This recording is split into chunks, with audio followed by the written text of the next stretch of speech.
السلام علیکم ورحمۃ اللہ۔ آئیے جانیے حضرت ابراہیم علیہ السلام کے بارے میں۔ اعوذ باللہ من الشیطان الرجیم، بسم اللہ الرحمن الرحیم۔ شروع کرتا ہوں اللہ تعالیٰ کے نام سے جو بڑا مہربان نہایت رحم کرنے والا ہے۔ حضرت ابراہیم علیہ السلام کا ذکر قرآن پاک میں 86 جگہ پر آیا ہے۔ حضرت ابراہیم علیہ السلام بہت ہی بڑے نبی گزرے ہیں۔ دنیا میں جب بت پرستی کا زور ہو گیا، لوگ بتوں کو بناتے اور خود ان کی پوجا کرتے۔ حضرت ابراہیم علیہ السلام کے والد بھی بت بناتے تھے اور بتوں کو خدا سمجھتے تھے۔ حضرت ابراہیم علیہ السلام ابھی بچے ہی تھے، وہ دیکھتے کہ میرے والد اور دوسرے لوگ خود ہی مٹی اور لکڑیوں سے بتوں کو بناتے ہیں اور پھر ان کو خدا سمجھنے لگتے ہیں۔ وہ حیران ہوئے کہ کس قدر بے وقوف ہیں یہ سب لوگ کہ ان بے جان مورتیوں کو خدا سمجھ رہے ہیں۔ حضرت ابراہیم علیہ السلام ان لوگوں سے کہتے کہ تم لوگ کیوں ان بتوں کو پوجتے ہو؟ یہ تمہیں نہ کوئی نفع دے سکتے ہیں نہ نقصان۔ مگر وہ جواب دیتے کہ جو ہمارے باپ دادا کرتے ہیں وہی ہم کر رہے ہیں۔ ایک روز ان لوگوں کا شہر سے باہر میلہ لگا ہوا تھا۔ یہ سب لوگ اس میلے میں شریک ہونے شہر سے چلے گئے۔ حضرت ابراہیم علیہ السلام اس میلے میں نہ گئے۔ ان کے پیچھے حضرت ابراہیم علیہ السلام شہر کے سب سے بڑے بت خانے میں گئے اور وہاں کے سب بتوں کو توڑ ڈالا، سوائے ایک سب سے بڑے بت کے، اور کلہاڑی جس سے سب بتوں کو توڑا تھا وہ اس بڑے بت کے کاندھے پر رکھ دی، جس سے یہ معلوم ہوتا تھا کہ یہ سب اسی نے توڑے ہیں۔ لوگ جب واپس آئے اور انہوں نے بتوں کی یہ درگت دیکھی کہ کسی کا سر نہیں ہے تو کسی کا پیر نہیں، تو بہت غصہ ہوئے کہ یہ حرکت کس نے کی ہے۔ سب نے شبہ حضرت ابراہیم علیہ السلام پر کیا کہ وہی بتوں کو برا کہتے تھے اور میلے میں بھی نہ گئے تھے۔ آخر ان کو بلا کر پوچھا کہ یہ بت کس نے توڑے ہیں۔ حضرت ابراہیم علیہ السلام نے جواب دیا کہ اس کا مجھ سے پوچھنے کی بجائے اپنے خداؤں سے کیوں نہیں پوچھتے جن کی تم عبادت کرتے ہو کہ ان کو کس نے توڑا ہے وہ خود بتا دیں گے۔ ان لوگوں نے جواب دیا کہ آپ کو معلوم ہے کہ یہ بول نہیں سکتے۔ حضرت ابراہیم علیہ السلام نے کہا کہ پھر تم ایسے بیکار خداؤں کی پوجا کیوں کرتے ہو؟ حضرت ابراہیم علیہ السلام نے پھر کہا کہ دیکھو کلہاڑی تمہارے بڑے بت کے کاندھے پر رکھی ہے، یہ کام اسی کا معلوم ہوتا ہے، اس سے پوچھو۔ یہ لوگ بہت ناراض ہوئے اور ان کے باپ سے شکایت کی کہ تمہارا بیٹا ایسی حرکت کر رہا ہے، اس کو سمجھا لو ورنہ اچھا نہ ہوگا۔ حضرت ابراہیم علیہ السلام نے اپنے باپ کو بھی سمجھایا اور بت پرستی سے منع کیا اور عرض کیا کہ اے باپ، میں ڈرتا ہوں کہ تم پر خدا کا کوئی عذاب نازل نہ ہو۔ اس پر ان کے باپ بہت سخت ناراض ہوئے اور کہا کہ آئندہ تو نے مجھ سے کوئی ایسی بات کہی تو میں تجھے سنسار کر دوں گا، اور کہا کہ تو میرے پاس سے ہمیشہ کے لیے چلا جا۔ آپ نے باپ کو سلام کیا اور کہا کہ میں چلا جاتا ہوں، لیکن تمہارے لیے مغفرت کی دعا کرتا رہوں گا۔ اس کے بعد وہاں کے بادشاہ نمرود کو، جو بہت ظالم اور بہت بت پرست تھا، ان سب باتوں کا پتہ چلا کہ آزر کا بیٹا ابراہیم لوگوں کو بتوں کی پوجا سے منع کرتا ہے اور ایک خدا کی دعوت دیتا ہے، تو اس نے ان کو اپنے دربار میں بلایا اور آپ سے جھگڑنے لگا۔ حضرت ابراہیم علیہ السلام نے فرمایا کہ میرا خدا تو وہی ہے جو مارتا بھی ہے اور جلاتا بھی ہے۔ نمرود نے کہا میں بھی مار سکتا ہوں اور جلا سکتا ہوں۔ چنانچہ اس نے ایک قیدی کو جس کی سزائے موت کا حکم ہو چکا تھا آزاد کر دیا اور ایک بے گناہ کو پکڑ کر قتل کر دیا، اور کہا کہ اب بتاؤ کہ میرے اور تمہارے خدا کے درمیان کیا فرق ہے؟ حضرت ابراہیم علیہ السلام نے کہا میرا رب ہر روز سورج مشرق سے نکالتا ہے تم اسے مغرب سے نکال دو۔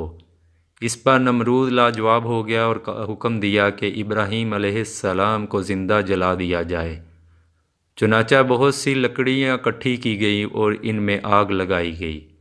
جب آگ بہت بھڑک اٹھی اور اس کے شعلے آسمان کی خبر لانے لگے تو حضرت ابراہیم علیہ السلام کو اس میں پھینک دیا گیا، مگر وہ آگ اللہ کے حکم سے ٹھنڈی ہو گئی اور آپ کو آگ سے کوئی تکلیف نہیں پہنچی۔ اس طرح جو لوگ اللہ تعالیٰ کے کہنے پر چلتے ہیں، اللہ پاک ان کو ہر تکلیف سے بچا لیتے ہیں اور ان کے لیے آسانیاں ہی آسانیاں ہو جاتی ہیں۔ اور جو لوگ اللہ تعالیٰ کا کہنا نہیں مانتے، ان کے لیے اس دنیا میں مشکل ہی مشکل ہوتی ہے اور مرنے کے بعد تو ہمیشہ جہنم میں رہیں گے۔ حضرت ابراہیم علیہ السلام اللہ کے حکم سے حضرت ہاجرہ اور اپنے بچے حضرت اسماعیل علیہ السلام کو جو ابھی پیدا ہوئے تھے ایک ایسی جگہ چھوڑ آئے جہاں دور دور تک آبادی نہ تھی اور نہ پانی تھا اور نہ کوئی درخت تھا۔ حضرت ہاجرہ نے حضرت اسماعیل علیہ السلام کو ایک پتھر کے سائے میں لٹایا اور خود پانی کی تلاش میں ادھر ادھر دوڑیں، لیکن پانی نہ ملا۔ خدا کی قدرت سے جہاں حضرت اسماعیل علیہ السلام ایڑیاں رگڑ رہے تھے وہاں پانی کا چشمہ پھوٹ نکلا جو آج تک زمزم کے نام سے مشہور ہے، اور حضرت ہاجرہ جہاں دوڑی تھیں اسے صفا مروہ کہتے ہیں، جہاں جا کر حاجی اسی طرح دوڑتے ہیں۔ حضرت اسماعیل علیہ السلام کچھ بڑے ہوئے تو حضرت ابراہیم علیہ السلام کو اللہ کی طرف سے یہ حکم ہوا کہ اپنے بیٹے اسماعیل کو میری راہ میں قربان کر دو۔ چنانچہ آپ نے حضرت اسماعیل علیہ السلام کو یہ بات بتائی۔ حضرت اسماعیل علیہ السلام نے کہا کہ ابا جان، اللہ تعالیٰ نے آپ کو جو حکم دے رکھا ہے اس کو ضرور پورا کیجئے، آپ انشاءاللہ مجھے ثابت قدم پائیں گے۔ چنانچہ حضرت ابراہیم علیہ السلام اپنے بیٹے اسماعیل علیہ السلام کو ذبح کرنے کے لیے لے کر چل پڑے اور جنگل میں جا کر ان کو الٹا لٹایا اور اپنی آنکھوں پر پٹی باندھ لی کہ کہیں بیٹے کی محبت اللہ کے حکم پورا کرنے سے نہ روکے، اور گلے پر چھری چلا دی۔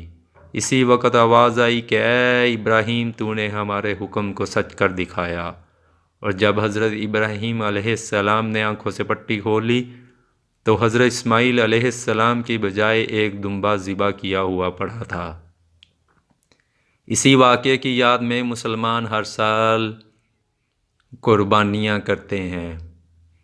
حضرت ابراہیم علیہ السلام اور حضرت اسماعیل علیہ السلام کی زندگی سے ہم کو بہت سبق ملتے ہیں۔ حضرت ابراہیم علیہ السلام نے ہم کو سکھایا کہ اللہ کی رضا کے لیے ماں باپ کو چھوڑا جا سکتا ہے، اپنے ملک اور برادری کو خیرباد کہا جا سکتا ہے، اپنے بچے اور بیوی کو جنگل میں بے سر و سامان چھوڑ کر ان سے بھی پیٹ پھیری جا سکتی ہے۔ اللہ تعالیٰ اگر کسی مسلمان کا امتحان لیتے ہیں اور اس میں وہ کامیاب ہو جاتا ہے تو اللہ تعالیٰ اس کو پھر اور زیادہ نعمتیں دیتے ہیں۔ جب حضرت اسماعیل علیہ السلام جوان ہوئے تو حضرت ابراہیم علیہ السلام اور حضرت اسماعیل علیہ السلام نے مل کر خانہ کعبہ کی دوبارہ تعمیر کرنا شروع کی۔ اور جب حضرت ابراہیم علیہ السلام نے اللہ تعالیٰ سے دعا کی کہ اے میرے رب، اس شہر کو لوگوں کے لیے امن کی جگہ بنا دے، مجھے اور میری اولاد کو بتوں کی پوجا سے بچائے رکھ۔ اے ہمارے رب، میں نے اپنی اولاد کو میدان میں جہاں کھیتی نہیں ہوتی تیرے عزت والے گھر کی خاطر آباد کیا ہے، تاکہ اے میرے رب یہ نماز پڑھیں۔ تو لوگوں کے دلوں کو ایسا کر دے کہ ان کی طرف جھکے رہیں اور ان کو میوے دے تاکہ یہ تیرا شکریہ ادا کرتے رہیں۔